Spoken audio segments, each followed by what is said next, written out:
Hello and welcome to another exciting episode of The Aftermath. My name is Ian, and as always, I'm joined by Dylan. Yeah. And today we have a very special guest on. We got Myron back on, and this time we actually watched Venus Wars.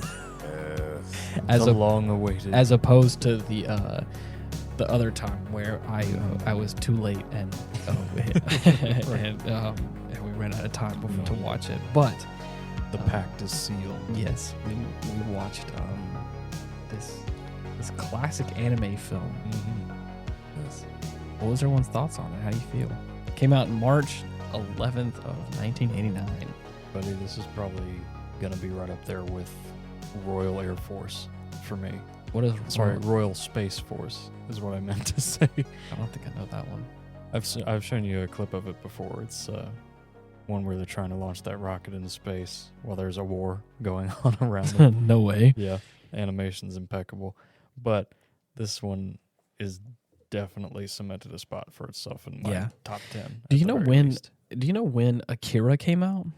1988. Oh wow. Okay, so this is in that same sweet spot. Oh yeah, that's right.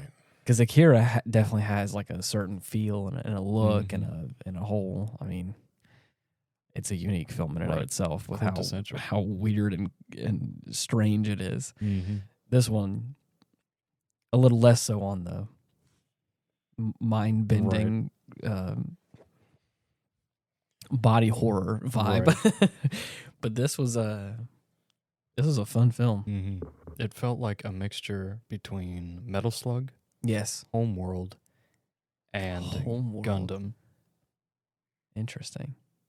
Gundam in the aspect of like the human characters. Right. The human cast, as well as like how the vehicles worked. Yeah.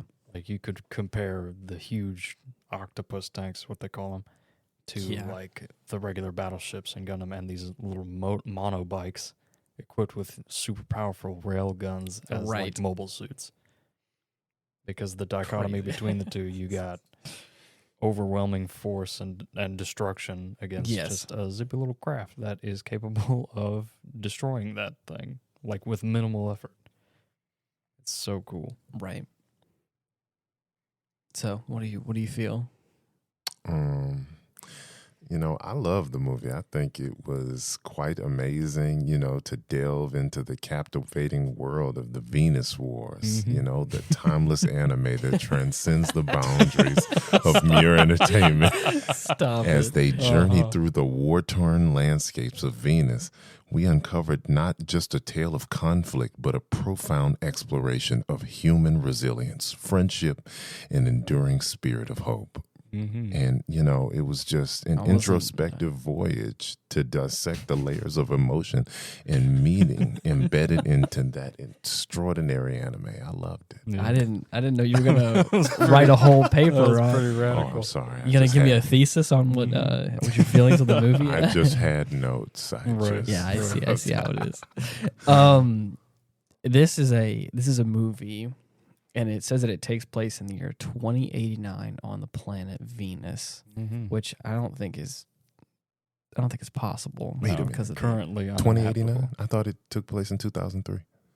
That's where the timeline starts. Right. Like for that brief synopsis at the beginning of the film, it goes through different like turning points. Yeah, it was saying like in 2003 there was like changes of power and things that were happening that were like causing people to leave Earth for some reason. Right. Venus was rather rendered habitable for humans. Right, supposedly. Through some form of miracle or another. All right. Crazy. Mm-hmm. But apparently there's these two factions apparently. Oh, it's called the Ishtar, is that right? Yeah, Ishtar and Aphrodite. Aphrodite. It looks like it's spelled like Aphrodisia. Aphrodisia. And so let me get this straight. Mm-hmm. These two factions are not the governing body of Venus, right? No, they're just two separate entities that reside on Venus. That's true. So the city that we're a part of, what was it called again? Was it Io or was that something different? Io. Mm-hmm. That's like a city, right? Right. Okay. I was trying to get some things because it happened a lot. That were hit me with a lot of stuff. Get really all fast. your ducks in a row.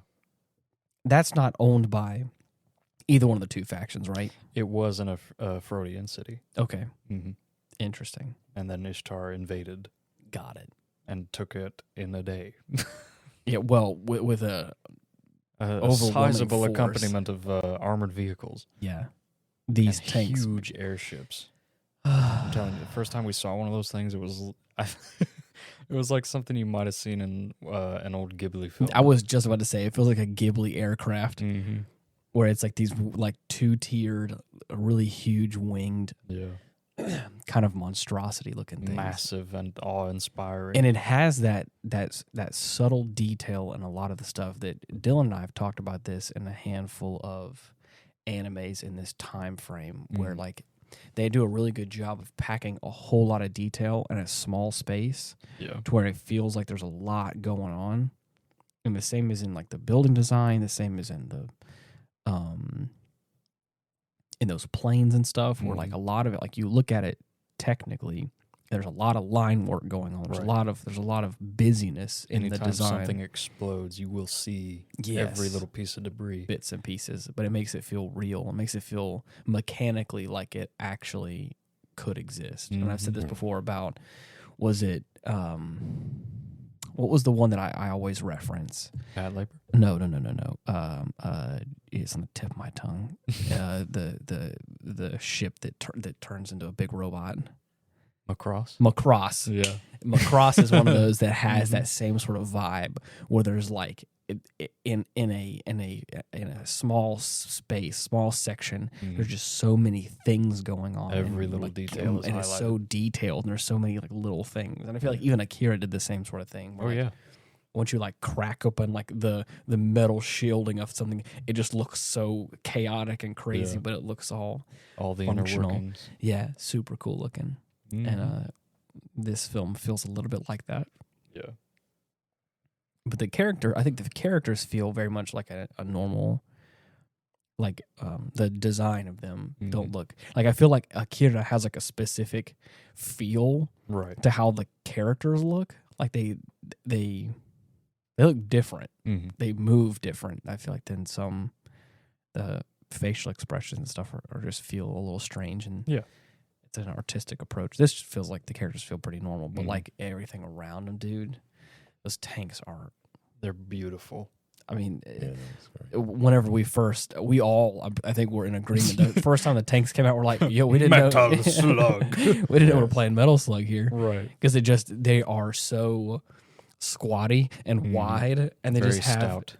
just like the Metal Slug tanks. If you haven't seen them before, go ahead and do yourself a favor and look them up.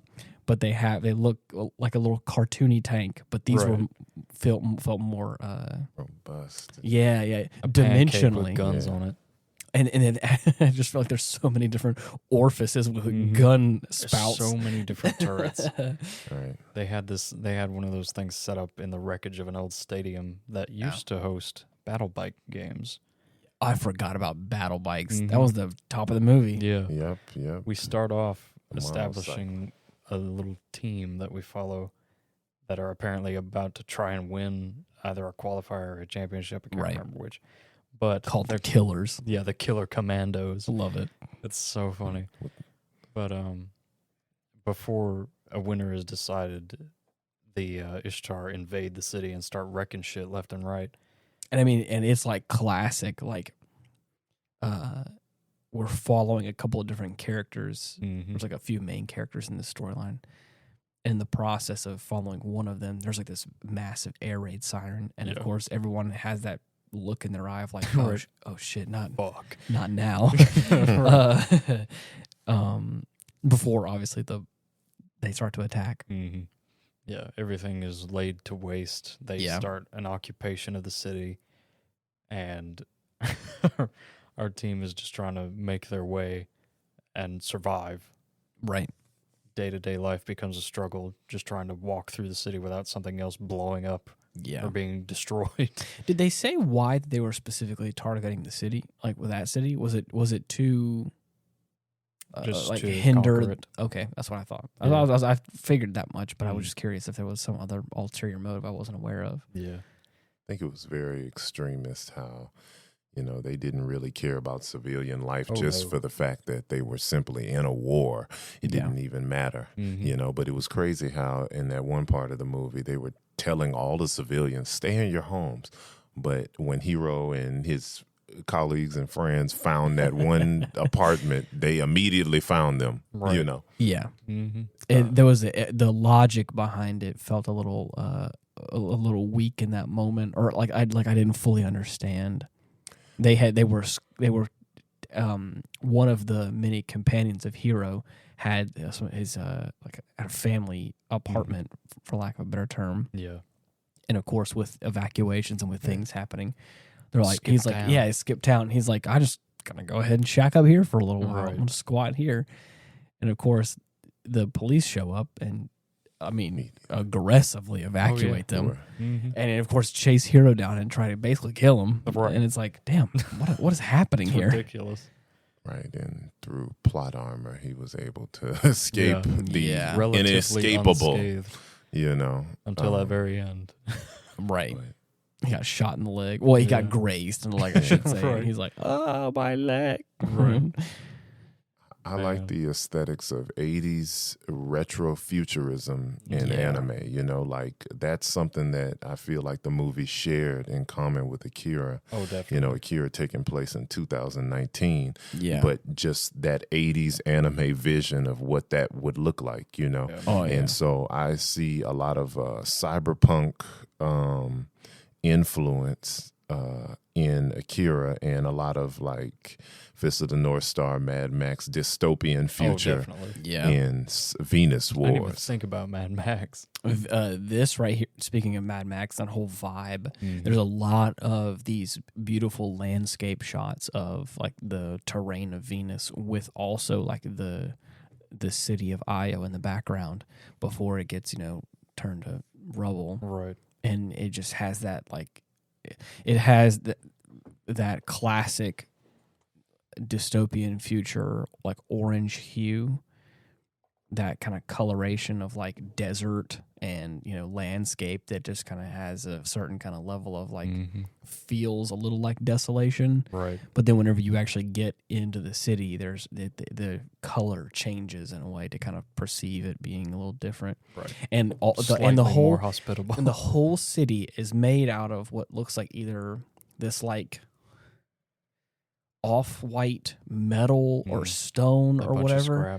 And then once you get like into like the heart of the city, there's like this one area that kind of is like it's like a almost like a bowl in a way, where like the walls of the city go up really high. And there's a lot of this artwork and these like paintings of flowers and sky on the wall with these like clouds and stuff. So it gives it this perception of being on Earth still, and it gives this perception of life in this. Right.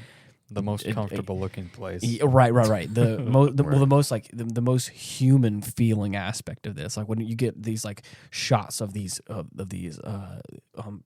massive rusty orange colored planes flying in, these like off green tanks and this desert colors and drab, and of course when you get into this lively center of the city, it feels alive. And then you got diamond in the rough. Right, and then you can start to see the effects on like the upper parts of the walls and where the shops are and stuff, where like the effects of war are taking place, where like, you know, I mean, things are getting caught in the crossfire, and like there's this one, it kind of the love interest to our main character is like really feeling the effects of like her home city is being destroyed, is in the middle of a war zone.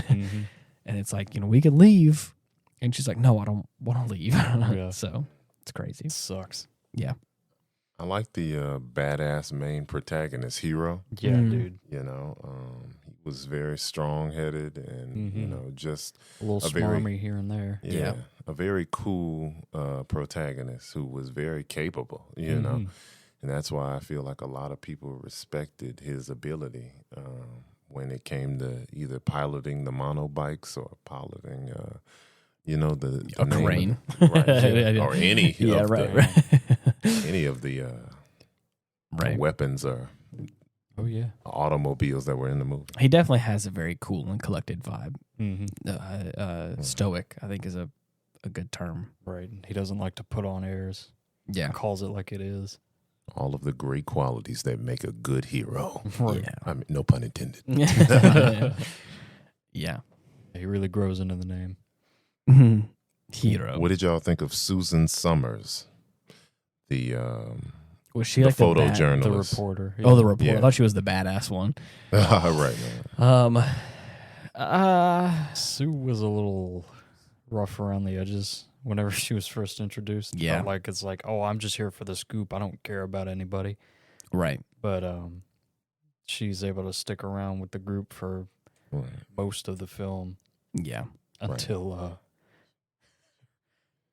one of our teammates is killed in action. Yeah. She was getting kind of attached to. Right. She got invested. And, I feel like she was just a silly, slimy news reporter from Earth who was just trying to get the scoop on what was going down on Venus. Yeah. But, she got herself in a lot of trouble and could have died in many instances. It was really much of an airhead, Yeah. in the beginning. But I mean, with all that to say, there was also a specific moment when she could have turned the tide in a big way. Oh yeah. Where she got front row seats to like the big bad guy of the, what is it, Ishtar? Ishtar. I think. And I mean, she could have killed him right there. And Yeah. there was even a moment where he thought he was dead. Right, he did. And it was like where she pulled the trigger, and he was like, and it was. I mean, like that, the very visceral reaction that I feel like any human response would be when when you met with a gun. when you got a gun pointed at you. He was actually really good at keeping his cool, calm, collected self, even though he had a gun to his head, kind of controlling the environment of the course. situation. She was scared. Right. You Well, know? because I think at a certain point you have to call somebody's bluff. You're like, you don't got the guts to do it. Right. You gotta match energy there, or be the dominating force in that moment. Right. And I think that was that point until she tried to pull the trigger. And he's like, and it was like that. That I feel like, again, a natural human reaction to like someone pulling a trigger on a gun facing towards you. Yeah, and then she fumbled the bag. Oh man! And then of course, and then he took that opportunity. He grabbed, I guess, it's some sort of tray or bowl. threw an ashtray. I mean, he whatever was in his right hand, he just like grabbed and chucked it at her. and of course hit her, and dropped the gun. She took a big fat L, Yeah. because she really was in a position of power in that scenario. And I liked how they gave him the human reaction of actually flinching when she clicked the gun. But he still controlled and maintained the power of the situation before that. I feel like that was a good indicator of his personality, and that he was a, whatever you want to call him, dictator, commander. Right. Those are skills and traits that he would have, that were pretty. But again, talk about the human reaction, not only flinching, but just grabbing the nearest heavy object and throwing it. It's just the most barbaric, but also the most real thing of the second you realize you have a second chance at life, you're just like, just throwing. When your animal instincts kind of kick in, and that adrenaline. The fight or flight, and he definitely chose fight. That is true. But he picked up the gun afterwards and of course realized the safety was off, and he's like, nah. But and of course she gets restrained, and I think what a cool power play as well, where he doesn't just outright kill her, but he just proceeds to hold the gun and then shoot every single bullet that she had in the gun. To the very last one. The very last one. Until she statue. I mean, but still, it really proves a point. But, and then to add insult to injury, for her to realize, for her to, I don't think, how do you word this?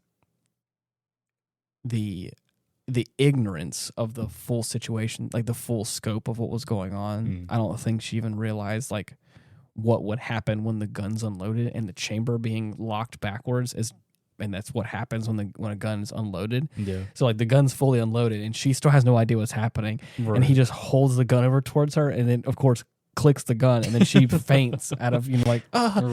it's like, I'm dead. Yeah, right.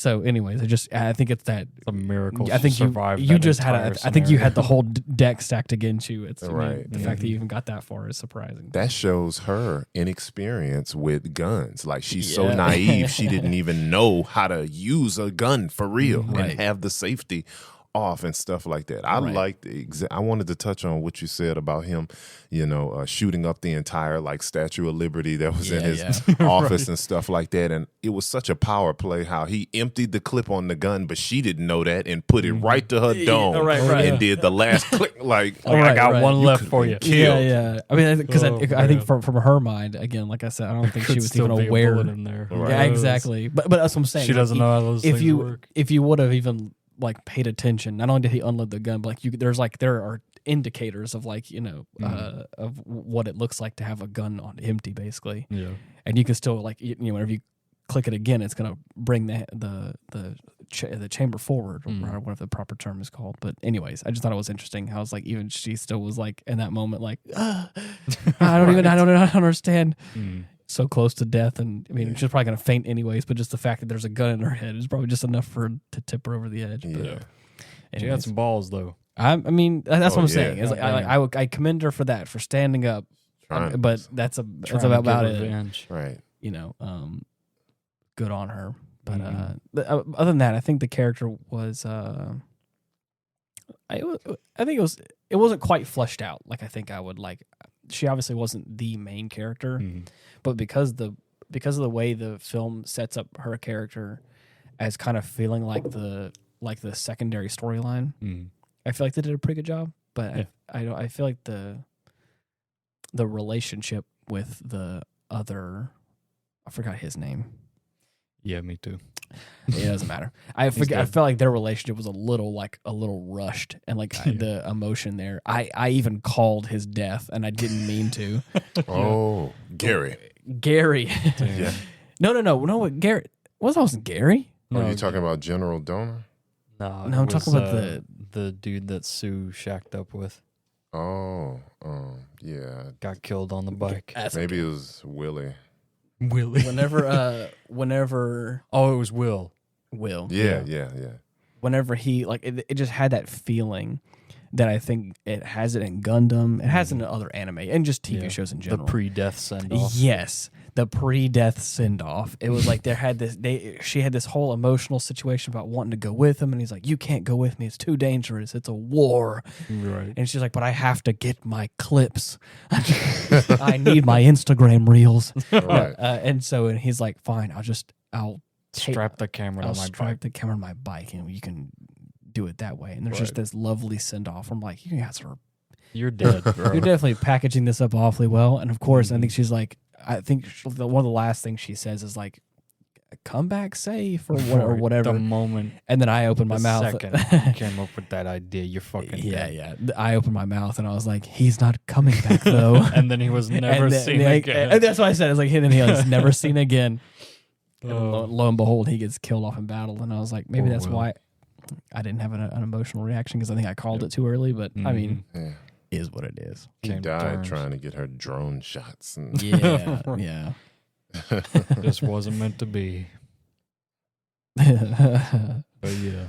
Crazy. But yeah. So how about Shar? Oh my God, dude.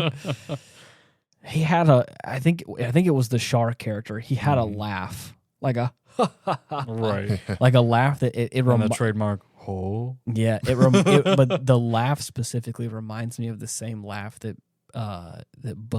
Beelzebub has in Grand Blue Fantasy Verses.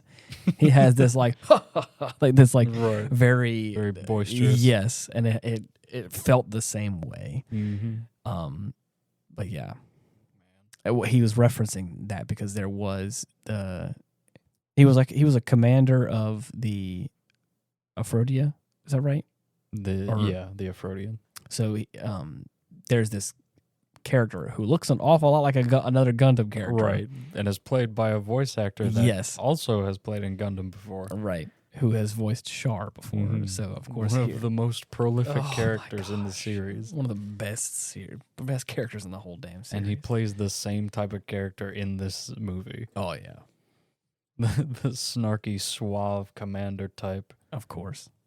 I mean, if you got a type, go He ahead. just pulls it off so well, man. I feel like who's the guy? His name's Steve, I think. He's a voice actor that voice acts the negotiator. Oh, Steve Bloom. Steve Bloom. Mm-hmm. I feel like Steve Bloom. It's the same thing with Cowboy Bebop. He does. You know, in an earlier dub for the original Gundam, he actually voiced Char. Nah. Yeah. Get out. How cool would that have been? Yeah. Anyways, I love him as a voice actor. He does a great job. Mm-hmm. One of the best. Oh, yeah. Blum, Spike on Cowboy. I'm just saying, like, Mm-hmm. he plays a handful of characters that I'm like, I love the characters. Tom on Toonami. Yeah, Yeah, man. yeah, The GOAT. Classic. super good. But that's what I'm saying as well. If you have a type, if you could be like, if you got a niche and you're doing a good job at it, like, let's keep it up. Right. That was great. Gives some development to Hero. Oh yeah, Around the latter half of the film after they're conscripted. Yeah, basically, so they kind of work as like a resistance force where they're banding together to try and take out some of the tanks around the stadium. Mm-hmm. They're all stomping grounds. Right. Or, well, I should say it is a tank. It is an octopus tank. Right. Just one of these things. Yeah, and they're they're giving it all they got. They're blasting it with guns, with rockets, and it's like nothing's hitting it. Mm-hmm. And then what I love about that scene is how they have sandbags set up around the damn thing. Yeah. They've just turned it into a little outpost. oh yeah, it's just a little fort. Mm-hmm. I love. So I think cool. I love how whenever they all show up in the dark of night, there's only one person manning the tank itself. Right. Because whenever Everybody's coming back from their lunch break. Yeah, yeah. Well, I think they were probably they were in the stadium somewhere. So whenever like all of a sudden shots are getting fired and explosions are happening, they're all running out of the bottom and they're like, oh, like what's going on? Yeah. Like they woke up from nap time. Yeah. But needless to say, there is this one moment in particular. First of all, we have to talk about Gary. Yeah. Yes. Yes. The best character in this whole film. What a great character in this film. Yeah. Gary is like their old mechanic for their like mono bike racing. Mm-hmm. He feels like our Obi-Wan Kenobi character, like our the chief mechanic. Yeah, our Gandalf in this film, where he's just like he's the old wise man, and he wants nothing to do with the youngins and all their ruffian stuff they're going to be doing. But then, of course, in a moment, As soon as things get serious, he starts freaking out and worries over him. He's been there, done that. He had his young days, and yeah, it costed him his leg. that's what I'm saying. So there's a certain point whenever everyone's trying to get these weapons and trying to fight, and they're all young and they're all exactly. And then of course he shows off the fact that he has like a robot, like a right leg, and in a really great exchange, Hero comes walking out of nowhere like a like a badass, 'cause he's just been gone for a handful of days. shot in the leg. Yeah, Takes more than that to keep me down. But then he comes walking up and he's like, how did you lose your leg? And he's like, well, I was young and I was tired of the oppression of the government around me. And of course, Hero's like, oh, sounds a little familiar, huh? Kind of like what we're doing right now. Yeah. Right. Let us stupid kids. Let us fight. Let us do our thing. Mm-hmm. And then that's whenever let us lose our legs. Let us lose our legs. Let us make the choice to lose our legs for our stomping grounds. Mm-hmm. And then, of course, Gary's like, no. They got a point. He was like, Hero, so you think you're a badass, huh? You're a badass, huh? Well, I was a badass too back in my day. Yeah. And look what happened to me. Raised his pants leg. Yeah. The whole point too is he was like all that for one tank. Mm-hmm. I lost my leg. We did, and a bunch of friends I'll never get to see again. Right, just for one tank. And he's like, and we're surrounded by them. So he's like, the fact that you probably can take down one, you're gonna probably lose a whole lot along the way. It's not worth it. Mm-hmm. And then of course, Hero has an encouraging moment where he's like, just let us fight for our land. And it's like, all right, I can't stop you. All right. I think that was an important moment for character development for every character. They all dealt with loss, and somebody died, whether it be Gary, whether it be his friend when they were battling the tank, whether it be Susan when she lost what was his name? Will, right, and so on and so forth. I mean, these characters have to still progress in the midst of war and confrontation. With these deaths, dealing with these deaths. Mm-hmm. Yeah. But then there's a moment when they go there, they're trying their best, they lose a friend along the way, and in a moment of just desperation, the only thing that Hero does, he goes inside this big crane, and I mean it's one of them like tall ones on like a big old pedestal, and he just starts smashing this thing. He gives it a good old left hook where he just like swings it from downtown. Gets it some airtime too. Yeah, thank God, because nothing else was working. No. Big old tanks. He just drags it slowly into this like trench, and of course it gets to that tipping point where like you can tell the people that are controlling the tank are like, this is the point of return. Right, losing control. And so all of a sudden they started exiting it like ants out of a nest. They're like, get me out of here. Mm-hmm. And then of course it falls, bringing the whole tower down with it, and unfortunately killing Gary along the way because he was trying to get there to help out Hero. And I was so upset. What a sad day. Of all the people to lose. Mm-hmm. No, unnecessary casualty. Don't take Gary from me. Come on. Oh, man. I wasn't ready for that. Gary's my rock. Gary's my rock, man. How did they make him disposable? I know, it's nuts. I'm just glad Miranda didn't die. Yeah, was dude. the badass biker chick who super cool. had an attitude on par with Hero. Who I'm pretty sure she secretly loved him. Probably. Right. He's badass, just like me. Just like me. Right. Right. A kindred spirit. She was very strong-headed individual. Mm-hmm. Very cool. Yeah, and capable of. And I mean, there was the point towards the end of the movie where he had to battle essentially for his freedom, you know, and winded up losing. But you know, his friends and had to take off and go their separate ways. But you know, becomes a full member of the Hounds. Yeah, the best of luck. Right. After that moment, though, with the crane, he gets kind of, I don't want to say forcibly, but he gets conscripted into this group, this kind of military adjacent group. Mm-hmm. The Resistance. Yeah. At least they didn't kill him before they decided to try to recruit them, even though they were talking about them like they were total scum and not worthy of being a part of the Hounds. Right. Crazy. Gotta take whatever help you can get. Right. And of course they have this new tech, these new weapons. These amazing military monobikes. They definitely feel like the monobikes that we've seen so far in this series or this movie. Like we've been seeing, but it really sporty versions. Yeah. As soon as these things roll up, you're like, damn. Damn. The consumer grade. We got machine guns. We got a rail gun. The difference between consumer grade and then military grade shows up where it feels like it's no longer like you're leaning forward over the bike. You're like sitting backwards, and there's like an enclosure with like this whole actual rail gun adjacent to it, and it's like, damn, it's so cool. The first time we see those is like, you know, Hero's injured underneath some of the rubble of the crane, and there's after all that effort just to take out one tank, these things roll up and start taking them out left and right. Yeah, this tank rolls up over the horizon. You're like, oh shit, this is it. This is where I'm dead. I got nothing else in me. And all of a sudden, out of nowhere, just this one shot whizzes past, punctures the tank like it's nothing. Explodes. Thing might as well have been made of cardboard. 3 different times it explodes. Right, yeah. I mean, they look so very fragile, you know, but he was still able to literally ride up every staircase in the movie. Oh, yeah. Yeah. You know. Man. Hardcore. Right. It's cool stuff. Any scene involving those things is always a highlight. Right. There's even a beautiful scene towards the end where they all, like, they have the whole cavalry full of these monobike railgun coming things. Up over the hill. Yeah, they all ride up.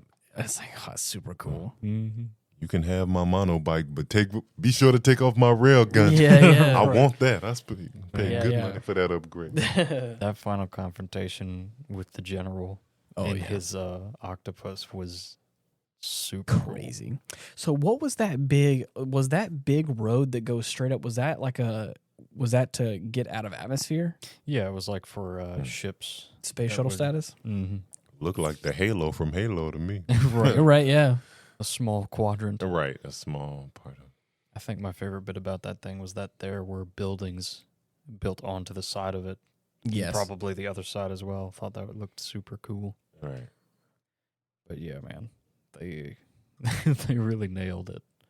Yeah, it's like this ramp that goes down from a straightaway, and it curves up, and it goes straight up 90-degree angle into the sky, and it goes up for many stories. I know there's a name for it. I just can't remember what it is. You know, But I've seen that type of structure before. It just goes to show the masterful world building of Venus Wars. They really took Venus and created an entire environment on it, and it was very much fleshed out and beautiful. Yeah. You know, the different sceneries and the different characters and the different, dystopian environments, all went well together and was very believable of a world, that was created. Yeah. Because Venus, as it is right now, is already a pretty dingy place. Yeah. The real Venus. Non-stop actual rain. Right. Yeah. But I can only imagine what it would look like if we ever are able to live on the damn thing. Yeah, I don't know. Yeah. And I feel like that's where society is pretty much going. They confirm the existence of aliens and extraterrestrials. And, you always see in a sci-fi futuristic concept that we are literally going to be on ships traveling the galaxy for light years to come. I hope so. Something's got to give. Hopefully with food rations on the ship that'll last us that long. Right. I'm just waiting for the next turning point. All right. I think AI is going to help us get to. I'm sorry, I went to AI and we talked about before. I'll shut up. No, it's going to expand human life. All right, I'm done. That'd be cool. I It wouldn't mind a said, few extra years. it said the creator of the show. I got some fun facts I was going to read off for you guys. The creator of the show. I'm sorry, the creator of the original manga also did the character designs for the movie and co-wrote the screenplay and directed it as well. Thank God. So he did all of it. That's how it should. Wow, Here's a little fun. This is pretty fun and it's a little bit longer, but it's I think it's interesting though. Yeah. The film was released in cinema in Japan in March of 1989, on VHS in June of the same year, and on Laserdisc in July. Ooh, all within a few months of each other. Wow. It then became unavailable in its home country for most of 3 decades. What the What? hell? It said that there were releases on DVD from 1998 onward and Blu-ray discs from 2011 onward. In some Western countries, the film was not re-released on any format in Japan until its 30th anniversary in 2019. What the hell? What the hell? Yeah, so I don't understand. What the hell was the motivation? I don't know. So or lack thereof. So it seems like in its home country of Japan, basically, if you didn't own it on VHS, Laserdisc, or see it in the cinema, You ain't seen it at all. You ain't seeing Venus Wars. Mm-mm. Damn. So That's crazy. I'm on. they've only had it for 40 years now. So it's We crazy got to 'em think beat. about. Yeah. I'm on eBay and I'm seeing a Venus Wars laser disc on here Wow. for $30. Yeah. With $5 shipping. Laserdisc was weird, man. Yeah. What a time. What a Mhm. period in history. The quality was supposed to be better than VHS. Yeah. But not as good as DVD, of course. Oh, no. Right. It says that the cigarettes that Sue gave the bartender are in fact Camel cigarettes, which is a big name brand in the Western society. Of course. So that's very interesting to We think. got those name brand Yep. cancer sticks. Yeah.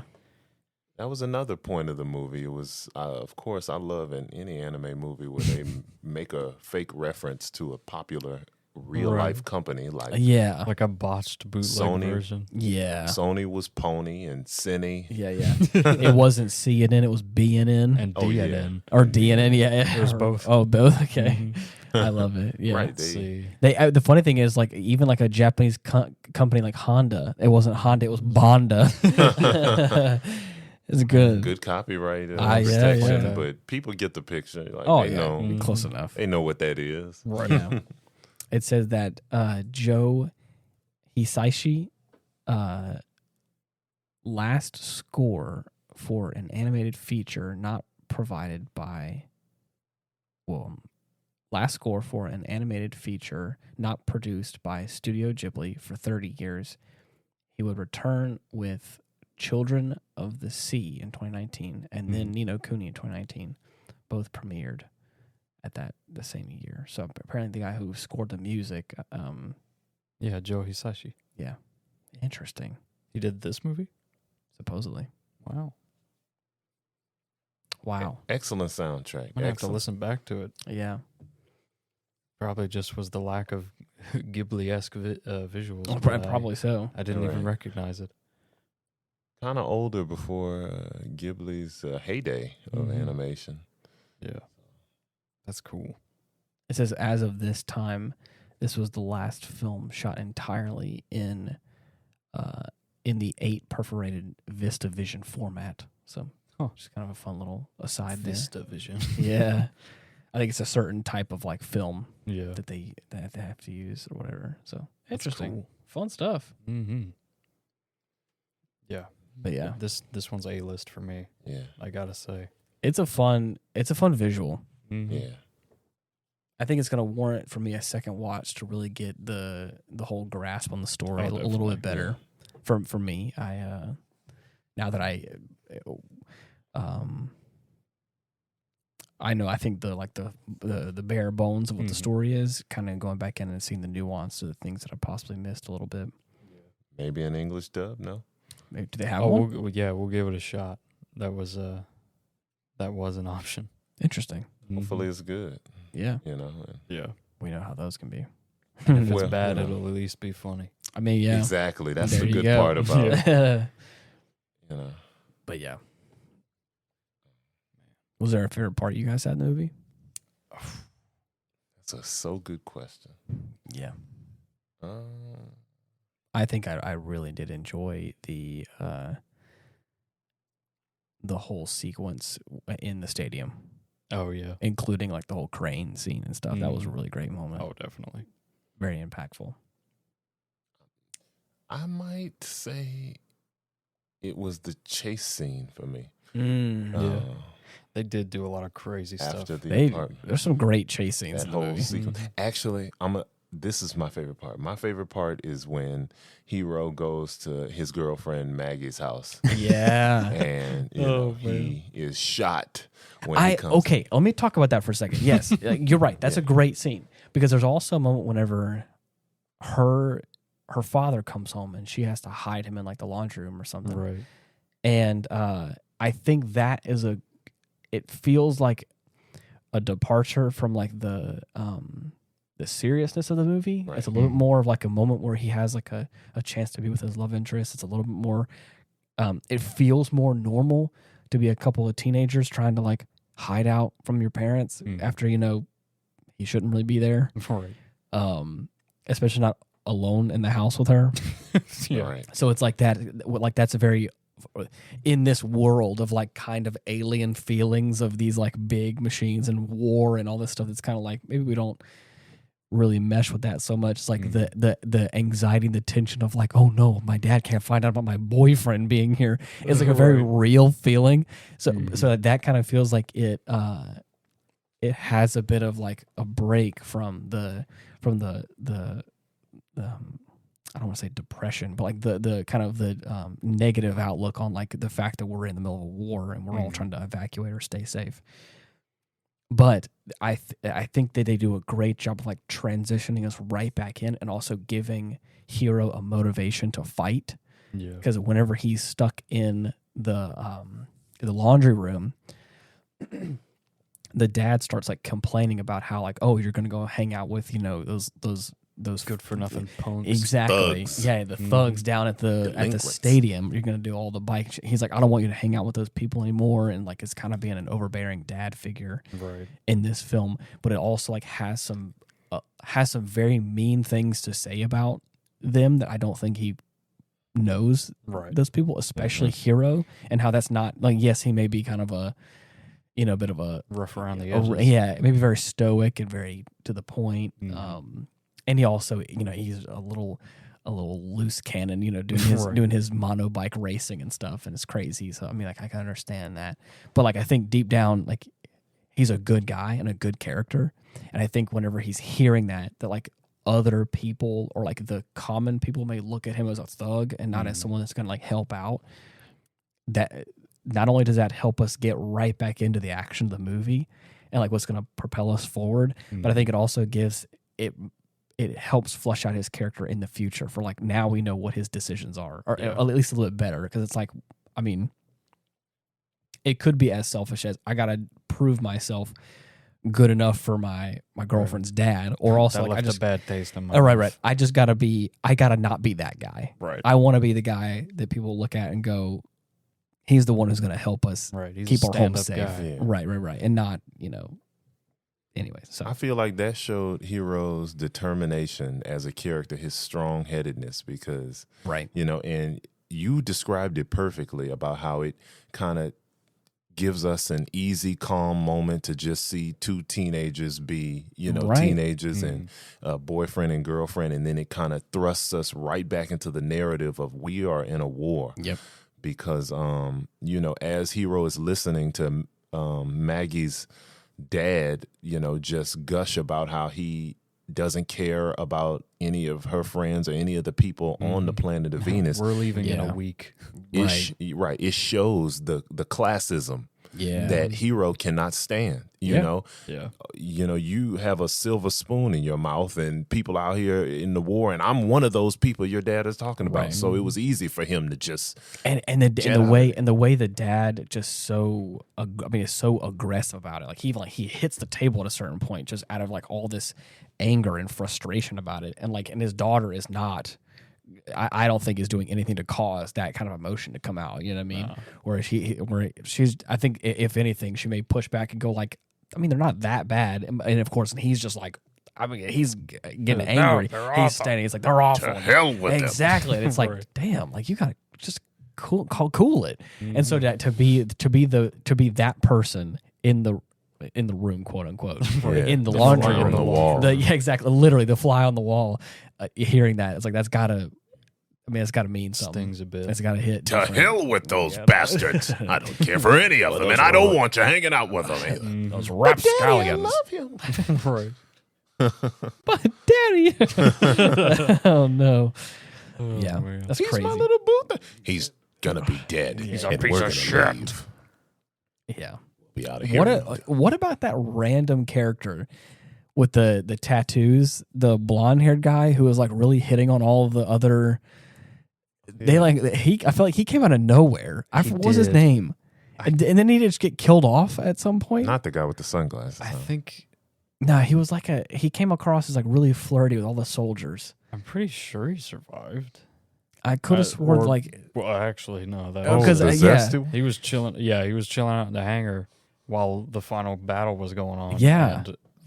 And Doing their carrier gets hit by an artillery shell. Yeah. I think he does that. Right. But it's like, it just was so weird because there's even a moment where Hero like has a vision. Right. All these different flashbacks. Yeah. And I'm like, wayward comments that he's just made. and it's like, it's almost like he has the realization that like he may be gay, I think. It's what it read to me in that moment of all like the thoughts to have before you go out into battle. It's like, why the fuck? Yeah. It's like, are they preoccupied by this flamboyant? Exactly. It's Get like away from me, gay thoughts. There's like Oh my god! It wasn't bad or wasn't aggressive, but like there is a flamboyant character that does like spank him on the butt a couple of times and says a couple of comments in his direction. Right. It's like, I mean, it's probably a bit aggressive, especially if it's unwarranted or someone's not reciprocating it. Maybe you need to like it goes both ways, obviously for men and women. If obviously someone's not really jiving with you, I'm sure don't force yourself on them.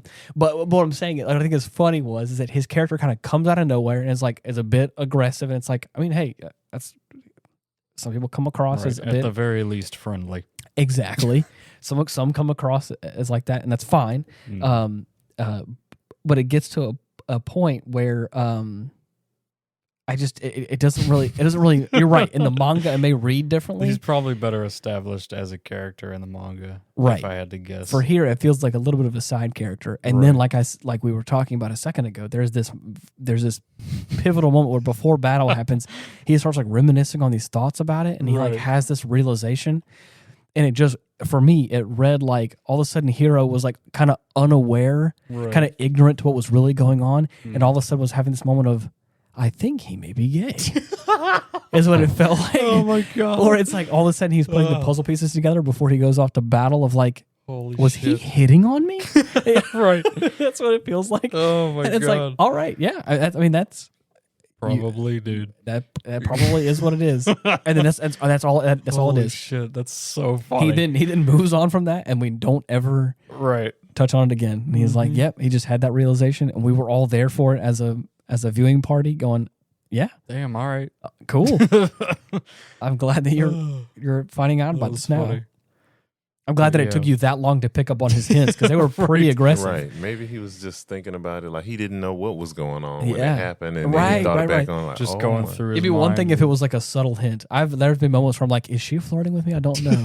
But there's been a couple of times where I'm like, yeah, she's definitely flirting with me Right. now. And I feel like that was that moment for him where he was like, I think he was flirting with me. Yeah, straight up. And then Damn. and then not too long afterwards, he Oh dies. well, off to battle. Yeah, right. Yeah. Oh well. Damn. Yeah. Crazy. I think my favorite scene is gonna have to be the final battle.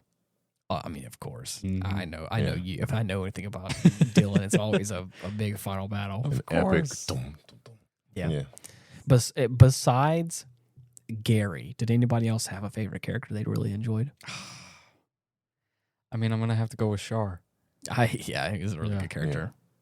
I did like what was the name of the strong Yeah, Miranda. I vote liked her too. Miranda I like was- I Miranda. vote her. She was Awesome. a badass Super cool. and looked so good in her bike outfit. Yeah, The no baddest bull- she's bitch a- that ever Killer. was. No bullshit. Mm-hmm. I like that. That's a Yeah. really cool character. Are we going to talk about the Circle K emblems on their outfit? Oh god. Oh man. There's a couple of scenes in here where there's Another a instance of pseudo product placement. yeah, exactly. On the biker suit for the killer commandos. Mm-hmm. Japan does it best. There was Right. I thought it was just a K for like to indicate the fact that they were killers, quote unquote. Oh, But it definitely looks like a K inside of a circle, and it's Oh, like, yeah. oh, are you trying to like Because see, it Reference makes it here? makes sense either way. right, That's true. right, Yeah, Them being that's a true. racing team. exactly. So it could be both ways. Mhm. There was also some like really seductive like moments between like some of like the characters, like where they really were very sexual. yeah, or just hammering home just like the Right. like how pretty the ladies are in this. Mhm. Yeah, Where like I was watching it, and like there's a couple of animes that I feel like do this on purpose, Mhm. and it feels like fan service, or it feels like too much. I won't go into it, Uh-huh. but I've talked about this before with Hathaway. Oh god. Gundam Hathaway Yeah. does Yep. this just like how this kind of movie does, and a few other ones where they have a way of like subtly doing it enough Yeah. Mhm. where you're definitely like, man, like they're really making this like really pretty looking. Yeah. Like Yeah. between all the characters involved and a lot of the stuff happening, and like especially some of like those with Hathaway, it's the hair that Mhm. like just the way the hair feels like it moves like it's underwater, but Right. you're in like The space, or anti-gravity. it's like, bro, I don't even know what's happening here, but it's pretty, and I'm like, this is just enjoyable to look at. Mhm. And I feel like that happens in this It's a film a lot marvel. as well. I don't So. feel like they do it. I feel like they don't do it with any distaste. I feel Oh, like right. it is an Right. appropriate kind of seductive almost moment of Especially how with- pretty the female characters. Especially with some of the personalities of the character, strong characters and stuff like that. It feels, it doesn't feel gross or Yeah. like I said, like it's fan service or anything. Where Overt, like it's kind of right. like, oh no, Right. It almost feels like it's Right. a appropriate yeah. scene. Like the first time we see the what is the name of the reporter lady? Susan Summers. Yeah. So it's like the Mhm. fact that she like sits down at the bar and just like is just casually sitting there, Right. but it's just like is it just has that look about her where it's like yeah. you don't compared belong to, here. Yeah, compared to everybody right, else right, in right. that bar. Now, Yeah, what's yeah. a pretty girl Yeah, like right. you doing in a Yeah, beat up ass bar like right, this? right. She asked for a drink and then gets some sort of what is a it? climatizer is what he calls it. Which I'm like, what does that even mean? A little wake up drink. Yeah, exactly. Here's my Sony camcorder and a Yeah, 9mm. Know how it goes. I made the joke. He gives her a camcorder and gives her what was the other thing? It was I think it was a bunch of tapes. Right. But the way he puts both of them on the table, it looked like he was holding a carton of cigarettes and a 9 milli. Right. And I was like, You're gonna need yeah, these. you're gonna need these as long as you're Welcome staying to here. Florida. But then, of course, I made the joke, and then not but a few seconds later, he He then actually puts a gun on the bar. Like, Yes. and she pays him in these cigarettes. Yeah, Like I think it's multiple cartons of 5 or cigarettes. 6 cartons of cigarettes, and I was like, "Damn, I was not far off." But I Damn, mean, It's gonna be like that, huh? yeah. She had that gun the whole movie and didn't know how Yeah. to use it. Well, you know, Right. And hey. all the time. And that's a Right. good example of Chekhov's gun. Right. Don't place a gun in a scene and not shoot it. Don't give a character a weapon and then not have it play into the greater movie at some Right. point Right. later. In a way, I feel like I guess they tried to do that. It was just her naiveness. And Well, exactly. Yeah, negligence that's She not- never that's- got the memo. to perform right. with it. She wasn't a fighter. How Yeah. not to how incorrectly to do is to give a character a gun That has and then- nothing. no, no and idea then- how to use a gun. Well, no. What I'm saying is like a poor way to do that is to give a character a gun and then it to never show up at all. Because then at that Oh, point, yeah. we're as the viewer, we're all like, we know she has a gun. Where is it? Where is Right. it? And at that point, so if you're going to go through the how I think the phrase is supposed to be played out is like if you're going to have a weapon presented in a scene at some point during the film, it needs to be shot at least once before the end of the film as like how they Right. play it out. The But- bomb under the table analogy. Right. But the thing is, I think it plays well for her character is that like the gun was presented. We just weren't aware of Right. how ill equipped she was to hold a gun. Yeah. Until in that moment, we're like, oh shit, she's also the reporter that has no idea how to work a weapon. Right. And then, so that I think it still works in the narrative. Like the gun showed up. If the gun never showed up, then I'd be like, well, why was she given the gun then? But anyways, so In all honesty, listeners, the movie's runtime was 104 minutes, and when they gave her the gun, I had forgot that she even Right. had Oh, it yeah. until Right. she pulled it on the general commander. exactly. And, But it you feels good though. I just feel a little Yeah. good though. Yeah. You're like, oh shit, she had the gun the whole time. Right. And for this moment right here, For then this of course, very moment. and then for just mess it up. I mean, I was about. You tried But- your best. But it's okay. Like I think it fits in with the character. Obviously, her character. That's I don't think that the way they wrote that scene with her not being able to operate it was bad at all. I think it was very appropriate for the film and of course the character in that direction. But anyways, Good stuff. All the characters were pretty entertaining. I feel like they were Yeah. pretty entertaining. It was a Played pretty- their it was a- roles well. it was a mixed bag of characters. We had a little bit of Nice everybody. little rogues gallery. Yeah, I love it. Other than the commanders and the people that were older than him kind of putting their foot on Hero's neck, I wish he kind of had more of like another rival. You know, somebody his Yeah. age who could give him some smoke. Yeah, Yeah, it was mainly just everybody bigger than him. Right. Yeah. Him, the girls, his friends, which were not a threat at all. It was Right. really anybody over him. I think he knocked them all out in the race.